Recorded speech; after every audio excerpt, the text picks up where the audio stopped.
எல்லோருக்கும் வணக்கம். மற்றொரு வீடியோவில் சந்திப்பது மிக்க மகிழ்ச்சி. அண்மை காலமாக கனடாவில் நடக்கும் அரசியல் குழப்ப நிலைமையை பற்றியும் கனடியன் பிரதமர் ஜஸ்டின் ட்ரூடோ தனது கட்சியின் தலைவர் பொறுப்பிலிருந்து விலகப் போவதாக அறிவித்தது சம்பந்தமான செய்தியும் தான் இந்த வீடியோவில் பார்க்க போகிறேன். சரி, இந்த சேனலுக்கு நீங்கள் புதியவராக இருந்தால் மறக்காமல் சப்ஸ்கிரைப் பண்ணி போட்டு வீடியோ பாருங்கள். வாங்க வீடியோக்கு போகலாம்.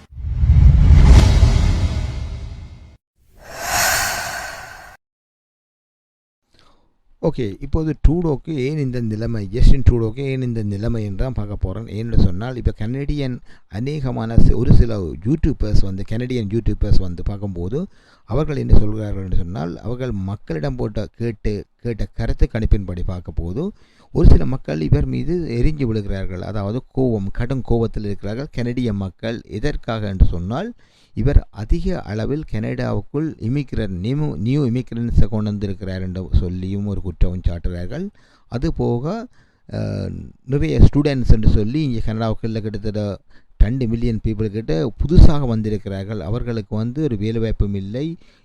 அவர்கள் இப்போ அகதியாக பதியும் போது அவர்களுக்குரிய மெடிக்கலோ சரி இல்லைன்னு சொன்னால் அவர்களுக்குரிய அத்தியாவசிய செலவுக்குரிய காசோ சரி கனடா அரசாங்கம் தான் கொடுக்குது. அது யாருடைய காசு? அது மக்களுடைய வரிப்பணம் என்று சொல்லி மக்கள் புலம்பிக் கொண்டிருக்கிறார்கள். அது ஒரு காரணமாக இருக்க. ரெண்டாவது, பார்லிமெண்ட்டுக்கு போனால் இவர் இப்போ பார்லிமெண்ட்டுக்கு போகும்போது அங்கே கன்சர்வேட்டிவ் பார்ட்டி தலைவர் இப்போ நிறைய கேள்விகள் கேட்குறார். இவர் என்னென்ன அவரும் ஒரு ப்ரெஷர் கொடுக்குறார். இவரை அந்த ஆட்சியிலேருந்து விலத்தோணும்னு சொல்லி அவர் ப்ரெஷர் கொடுத்து கொண்டே இருக்கிறார். அவர் சொல்லும் பல காரணங்கள் இருந்தாலும் முக்கியமான காரணம் இந்த கார்பன் டேக்ஸை பற்றி தான் அவர் கழிச்சு கொண்டிருக்கிறார். அதுக்கு இவர்கள் சரியான பதில் சொல்லாமல் மலங்கடிச்சா கூட இப்போது மக்களுக்கு தெரியுது இவர் விளையாட்டு பிள்ளை மாதிரி செய்து கொண்டிருக்கிற மாதிரி தான் சொல்லி கொண்டிருக்குது. இப்போ டேக்ஸு கிரெடிட்டு அது கிரெடிட்டு ஜிஎஸ்டி என்று சொல்லி எல்லாம் கொஞ்சம் கொஞ்சம் போட்டு கொண்டு இருந்தால் கூட கனடா அரசாங்கம் இப்போது அதிக அளவில் மக்கள் எடுத்தது பெரிய பிரச்சனை இவருக்கு. அதனால தான் இப்போது கனடிய மக்களும் சரி இவருடைய பார்ட்டிக்குள்ளேயே இவருக்கு எதிராக இவருடைய கட்சிக்குள்ளே இவருக்கு எதிராக ஒரு சில எம்பிமார் கொடி உயர்த்தினம் இவரை கட்சி தலைவரிலிருந்து விலத்தோணும்னு சொல்லி கொடி உயர்த்தி இவர் இப்போ ராஜினாமா செய்கிற மாதிரி அறிவிச்சிருக்கிறார். இதுவரைக்கும் இன்னும் ராஜினாமா செய்கிறன்னு அறிவிச்சிருக்கிற ஒழிய இனி அந்த தலைமைக்கு இவருடைய கட்சிக்கு லிபரல் கட்சிக்கு ஒரு தலைவரை தேர்ந்தெடுத்த அப்புறம்தான் நான் பதவி விலகப் போவதாக சொல்லியிருக்கிறார். அது எப்படியோ இப்போது அக்டோபர் மாதத்துக்கு முன்னம் தேர்தல் வரும். அக்டோபர் மாதம் தான் நுமலாக வரும். இந்த அக்டோபர் மாதம் எலெக்ஷன் வந்துன்னு சொன்னால் 2025 அக்டோபர் மாதம் எலெக்ஷன் வந்துன்னு சொன்னால் அதுக்கு பிறகு 2 டே இருக்க மாட்டாருன்னா தெரியுமே. அதுக்காகத்தான் இப்போது பார்லிமெண்ட்டே முடக்கி வச்சு கொண்டிருக்கிறார் இவர். என்னென்னு சொன்னால் இப்போ பார்லிமெண்ட் 2 மாதத்துக்கு இருக்காத போல என்ன முடக்கிட்டார். சரி, அதுதான் ட்ரூடோவை பற்றி. இப்போ ட்ரூடோவுக்கு இன்னொரு பிரச்சனை இருக்குது. இப்போ ட்ரூடோக்கு பிரச்சனை என்னென்னு சொன்னால், ட்ரூடோக்கு மட்டுமில்லை கனடிய மக்களுக்கு எல்லாருக்கும் ஒரு பிரச்சனை தான் இப்போது வந்திருக்கு. அமெரிக்கா ஒரு ப்ரெஷர் கொடுக்க தொடங்கியிருக்கு. பொருளாதார ரீதியாக கனடாவுக்கு ஒரு சின்ன ப்ரெஷரை கொடுக்குது. அதாவது கனடாவிலேருந்து வரும் பொருளுக்கு தாங்கள் 25% டேக்ஸ் அடிக்க போவதாக சொல்லியிருக்கணும். சரி, அப்படி அங்கே போனால் போகிற பொருட்கள் கூடியவங்க கனடா பொருள்கள் கூடிய பாகம் போவது அமெரிக்காவுக்கு தான். அமெரிக்காவிலேருந்து கனடாவுக்கும் மாறி மாறி பொருட்கள் போவதும் வருவதுமாகத்தான் இருக்குது. இப்படி கனடிய பொருட்களுக்கு தாங்கள் 25% டேக்ஸ் அடித்தால் கனடா மக்களுக்கு உண்மையாக விலைவாசிகள் கூடும். கனடா மக்களுக்கு கஷ்டப்பட்டு தெரியும். அதை காரணம் காட்டி இப்போ டொனால்ட் ட்ரம்ப் இன்னொரு செய்தியும் சொல்லி கொண்டிருக்கிறார். கனடா நாட்டை தங்கள நாட்டோடு இணைக்கப் போவதாக, இன்னொரு மாநிலமாக தாங்கள் இணைக்கப் போவதாக சொல்லி ஒரு ஜோக் அடித்த மாதிரி ஒரு செய்தியை வெளியிட்டிருக்கிறார். அதுக்கு ஜஸ்டின் ட்ரூடோவும் பதில் போட்டிருக்கிறார். சில ஊடகங்களும் செய்தியை போட்டிருக்குது. அந்த நியூஸை பார்க்க போனால் இப்போ தாங்கள் 4 நாடுகளை தாங்கள் உண்டாக்க போவதாக பக்கத்தில் உள்ள நாடுகள், அது அமெரிக்கா முக்கியமான நாடுகளை உண்டாக இணைக்க திட்டமுள்ளதாக சொல்லி டொனால்ட் ட்ரம்ப் சொல்லியிருக்கிறேன்னு தான் சொல்லப்படுது.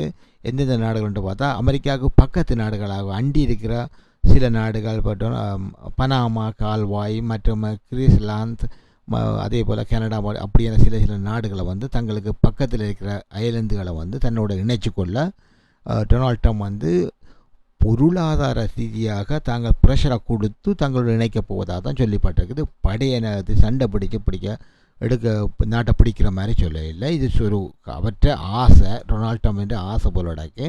சரி, அதுக்கு கனடிய மக்களோ சரி அமெரிக்கன் மக்களோ சரி ஒத்துக்கொள்வார்களான்னு தெரியாது. என்னென்னு சொன்னால் தாயும் பிள்ளையமாக தான் இப்போ கனடாவும் அமெரிக்காவும் இருக்கிறார்கள். அப்போ இப்படி இருக்கும்போது இது ஒரு நடக்காத காரியம் உண்டுன்னு தான் நான் நினைக்கிறேன். இப்போ அடுத்த செய்தி என்னென்னு சொன்னால், இப்போ கனடா பொலிட்டிக்ஸில் இன்னொரு பிரச்சனை, புதிய ஒரு மாற்றம் கொண்டு வரப்போது. அது என்னென்று சொன்னால், இப்போ ஜஸ்டின் ட்ரூடோ வந்து மார்ச் மாதம் 24 வந்து புதிய தலைவரை தேர்ந்தெடுக்க போவதாக சொல்லப்பட்டிருக்கு. அப்படி தேர்ந்தெடுக்கப்படும் பட்சத்தில் ஒரு தமிழ் பெண்மணியை வந்து, அதாவது இப்போது கனடாவில் இருக்கும் போக்குவரத்து துறை அமைச்சராக இருக்கும் அனிதா ஆனந்த் என்ற ஒரு தமிழ் அம்மையார் தான் தேர்ந்தெடுக்க போவதாக சொல்லப்பட்டிருக்குது. இது வதந்தியாகவும் இருக்கலாம், ஆனால் உண்மையில் ஒரு அமைச்சர் இருக்கிறார் தான், போக்குவரத்துறை அமைச்சராக தமிழ் அம்மையார் இருக்கிறார். வம்சாவளி இவருடைய அப்பா வந்து தமிழாகவும் தமிழகத்தைச் சேர்ந்த என்று சொல்லப்படுது. அம்மையார் வந்து பஞ்சாப் மாநிலத்தைச் சேர்ந்தவர். இவர்கள் வந்து கனடாவில் வந்து 1967ஆம் ஆண்டு குடியேறியதாக சொல்லப்படுகிறது. குடியேறி இங்கே வந்து கனடாவில் வந்து இந்த அனிதா ஆனந்த் கனடாவிலாம் பிறந்ததாக சொல்லப்படுது. அப்படி இருக்கும்போது இப்போது வந்து அனிதா ஆனந்துக்கு வந்து வயசு வந்து 57. இப்போ இந்த அனிதா ஆனந்த் வந்து 57. இவ வந்து இப்போ கனடாவில் வந்து போக்குவரத்து துறை அமைச்சராகத்தான் இப்போது இருக்கிறார். இப்போ இது பார்க்கும்போது இப்போ அடுத்த மார்ச் மாதம் 24ஆம் தேதி வந்து தேர்ந்தெடுக்கப்படுவார் என்ற மாதிரி தான் ட்ரூடோ அறிவித்துள்ளதாக செய்திகள் சொல்லப்படுது. எந்தளவுக்கு உண்மைன்னு தெரியல. இப்போ இவர் இந்த அனிதா ஆனந்தின் வரலாறை பார்க்க போனால், இப்போ தமிழகத்தைச் சேர்ந்த மருத்துவர் SV ஆனந்த் மற்றும் பஞ்சாபை சேர்ந்த மருத்துவர் சரோஜ் டி ராம் தம்பதிக்கு பிறந்தவர் தான் இந்த அனிதா.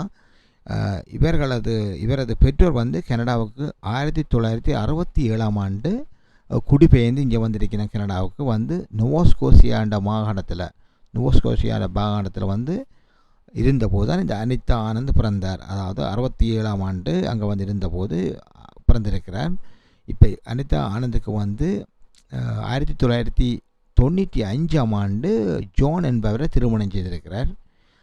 இப்போது அனிதா ஆனந்துக்கு 4 பிள்ளைகளுக்கு அம்மாவான இந்த அனிதா ஆனந்த் வந்து கனடா அரசாங்கத்தில் இப்போது பதவி வகிக்கிறார். அதாவது போக்குவரத்து துறை அமைச்சராக இருக்கின்றார். இவர் வரும் காலங்களில் சில வேளையில் பிரதமராக வரக்கூடலாம் என்ற செய்தியும் வந்திருக்குது. ஒரு தமிழ் பெண்மணி வந்து கனடா நாட்டில் வந்து பிரதமராக இருந்தால் அதை சந்தோஷமாக ஏற்றுக்கொள்வோம், நாங்களும் வாழ்த்து சொல்லுவோம் என்று சொல்லிக்கொண்டு இந்த வீடியோவை இத்திரம் முடிச்சு கொள்ளுகிறோம். இதை பற்றி மூல கருத்து என்னென்னு சொல்லி மறக்காமல் கமெண்டில் போடுங்க. இந்த சேனலை நீங்கள் பார்த்து உங்களுக்கு பிடிச்சிருந்தால் மறக்காமல் சப்ஸ்கிரைப் பண்ணுங்கள். அதே போல் மற்றொரு வீடியோ சந்திப்போம். அது வரைக்கும் நன்றி, வணக்கம்.